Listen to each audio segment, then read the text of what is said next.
Muy buenas a todos. Hoy comenzamos, mientras me enciende el ordenador, una serie de capítulos sobre suspensiones. Sí, van a ser dos concretamente.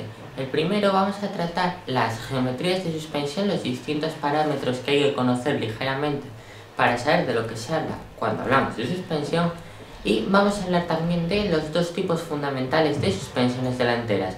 La de doble triángulo superpuesto, SLA o como queráis llamarla, y la de la suspensión McPherson, la más utilizada. Así que vamos a ello.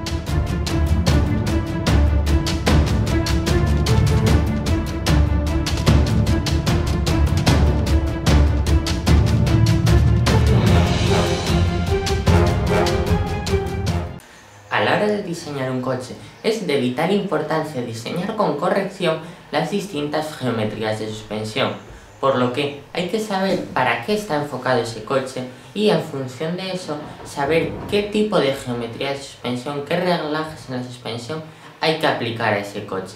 De esta forma, los ingenieros varían a la hora de construir un coche, en la medida de lo posible, el ángulo de caída, el paralelismo, el avance y otros muchos factores que determinarán después el comportamiento dinámico del vehículo y depende del enfoque de ese coche, ya sea para un uso más deportivo, para un uso más familiar, para un uso urbano, estas geometrías variarán.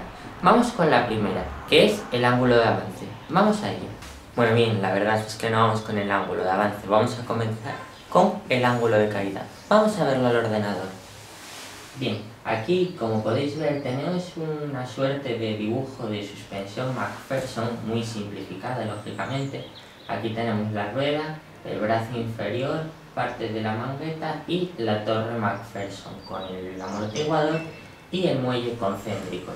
Bien, como podéis ver, el ángulo de caída es el ángulo formado entre el plano longitudinal de la rueda y el plano perpendicular al suelo según el eje que marcan las ruedas, que sería este. Bien, este ángulo que podéis ver aquí es el ángulo de caída.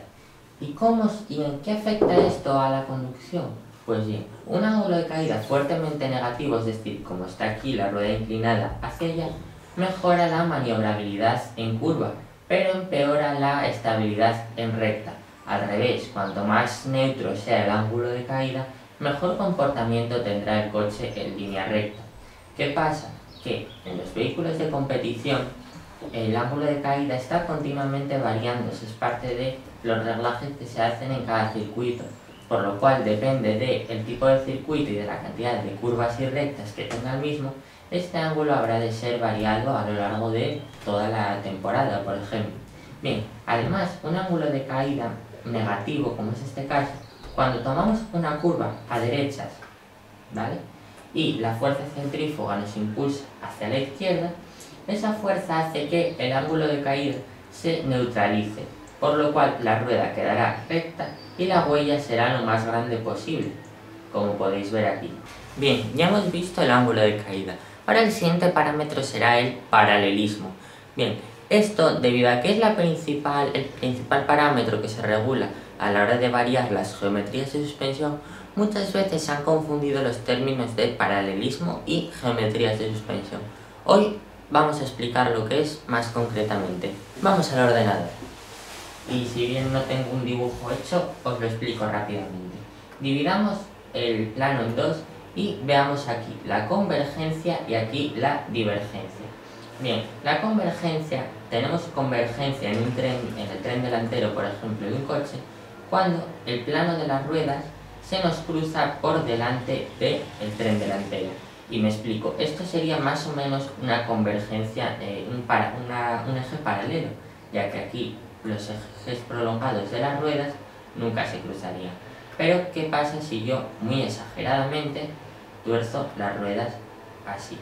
Bien, el plano prolongado de las ruedas se cruzará en algún momento por delante del tren, por lo cual esto será un tren delantero con mucha convergencia, exagerada convergencia.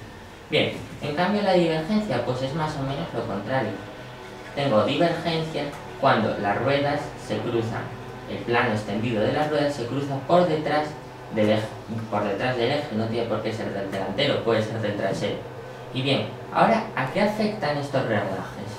Bien, pero ¿cómo influyen estos parámetros, el paralelismo, la convergencia y la divergencia, en el comportamiento dinámico de un coche? Pues bien, dividiremos esta sección en tren delantero y tren trasero. En el tren delantero, una mayor convergencia aporta mejor estabilidad en curva, pero hace que el coche sea más perezoso al inscribirse en la curva. En cambio, una mayor divergencia, una menor convergencia, aporta más inestabilidad en recta, es decir, el coche es más nervioso, pero le cuesta menos inscribirse en las curvas. Después también le costará más salir. En el tren trasero, pues bien, generalmente las ruedas siempre son convergentes, nunca hay divergencia, por lo cual una mayor convergencia aporta más estabilidad del coche en aceleración y además le hace más perezoso y subvirador a la hora de entrar en las curvas. Una menor convergencia aporta una mayor direccionabilidad y hace que el coche pues haga más caso a las órdenes del volante. Ahora vamos con otro parámetro muy importante a la hora de describir la geometría y el comportamiento dinámico del vehículo a la hora de conducirse por carretera, y este ángulo es el ángulo de avance. Vamos a verlo al ordenador. Bien, como podéis ver aquí, el ángulo de avance es el descrito por el conjunto del eje imaginario de la rueda, que sería este de aquí, y la línea del plano vertical con respecto al suelo, que es este de aquí. Bien, menos ángulo de avance, es decir, cuanto más cerca esté esto de aquí, hará que tengamos una mejor entrada en las curvas, una mejor respuesta a la dirección, pero puede provocar que el coche sobrevire, es decir, que hay que encontrar el ángulo de avance justo. Bien, más ángulo de avance, por contra, cuanto más cerca esté la rueda, el eje de la rueda, cuanto más se desplace hacia esa dirección, conseguiremos que el coche tenga una dirección más perezosa y le cueste más inscribirse en las curvas. Luego, por supuesto, hay otros muchos más parámetros a la hora de hablar de geometrías de suspensión.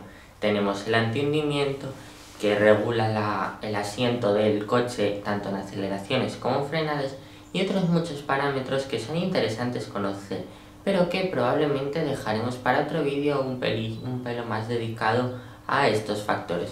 Ahora este vídeo trata de suspensiones, así que vamos a centrarnos más en los tipos de suspensiones. Vamos a ver la suspensión de doble triángulo superpuesto y vamos a verla con un boceto en 3D hecho con AutoCAD. Vamos a verlo. Bien, como podéis ver en este boceto en 3D, la suspensión de doble triángulo se llamaría así porque consta de dos horquillas, dos brazos de suspensión, uno por encima del otro. Este es un tipo de suspensión sobre todo utilizado en los vehículos de coste medio alto y de enfoque más deportivo, debido a que, como tiene más piezas que su oponente, que es la suspensión McPherson, que luego veremos, pesa más, es más caro de producir y requiere más procesos de ingeniería a la hora de adaptarlo al vehículo. Pero bien, veamos de qué está compuesto. Como podéis ver aquí tenemos la mangueta y dos brazos de suspensión, este de aquí y este de aquí. Ambos tienen dos apoyos al chasis y uno unido a la mangueta, en este también. Bien, además del montante vertical que incorporan los dos. Además aquí tenemos un muelle que es el que hace las veces de resorte en la suspensión.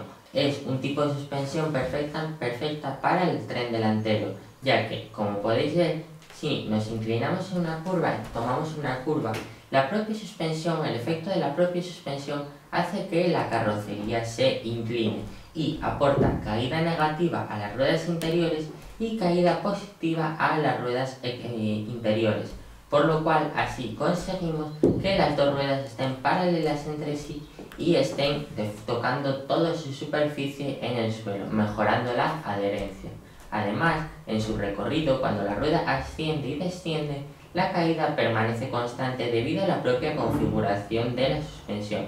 Como podéis ver aquí, cuando esto sube y baja, claro, como os podréis imaginar, este eje permanece constante, es decir, no produce variaciones, no asciende en arco como la que veremos luego, que será la suspensión McPherson.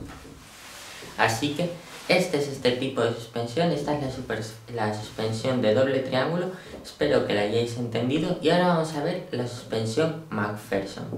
El siguiente tipo de suspensión y el último que veremos hoy será la suspensión McPherson, una suspensión que monta el 80% del parque móvil mundial, debido a su simplicidad, su bajo coste, su bajo peso y su facilidad para implementar en cualquier modelo, debido además al poco espacio que utiliza. Así que vamos a verla más al detalle. Bien, y como podéis ver aquí, tenemos una suspensión que, a diferencia de la de doble triángulo, vamos a quitar la rueda, carece del brazo de suspensión superior, y es que esa función la suple la torreta McPherson, un conjunto formado por el amortiguador y el muelle que realizan la función de elementos elásticos. Bien, pros de esta suspensión, pues que es muy simple, tiene muy pocos elementos, como podéis ver aquí, solo el brazo inferior, la mangueta, el brazo superior y luego los elementos de cualquier coche, que pueden ser el palier, aquí por este lado podemos ver el tirante de la dirección y otros elementos que son intrínsecos en cualquier vehículo.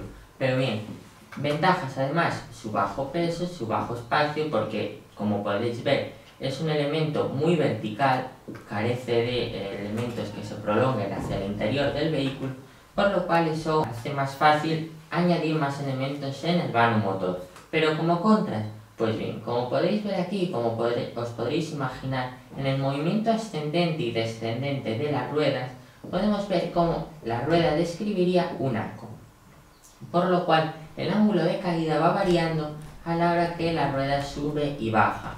Eso es algo muy contraproducente a la hora de hablar de parámetros de geometrías de suspensión, porque la geometría de suspensión va variando a medida que avanzamos y que vamos cogiendo baches, por lo cual esto es algo bastante negativo y que es contraproducente para este tipo de suspensión, pero debido a que está diseñado para automóviles de calle y sin mucho enfoque deportivo, no afecta tanto. Bien, como contra además tenemos la baja rigidez estructural, ya que como podéis ver carece de elementos verticales, elementos horizontales en comparación con las de suspensión de doble triángulo, por lo cual es muy fácil que la rueda quiera meterse hacia dentro del vehículo cuando tomamos una curva fuerte.